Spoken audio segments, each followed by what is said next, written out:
যাকে কেঁদে পাওয়া যায় না তাকে হাসি মুখে বিদায় দিতে হয়। কি হবে এত পাগলামি করে? যে মানুষটা আপনার নসিবে নেই আপনি চাইলেও তাকে পাবেন না। অযথা কান্না করে কি লাভ?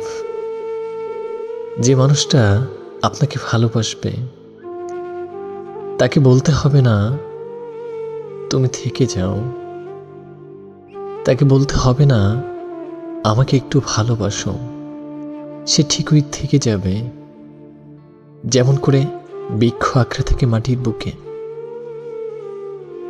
আর যে আপনাকে ভালোবাসবে না সে কোনো না কোনো মিথ্যা অজুহাত দিয়েই আপনাকে ছেড়ে চলে যাবে। তাই এইসব মানুষের জন্য মায়া বাড়াবেন না, অযথাই দুনয়ন হতে অশ্রু ঝরাবেন না। একটা কথা মাথায় রাখবেন, যে মানুষটা চলে যায় সে চলে যাওয়ার সিদ্ধান্তটা অনেক আগে থেকেই নিয়ে থাকে। তাই তার জন্য আর কান্না করবেন না।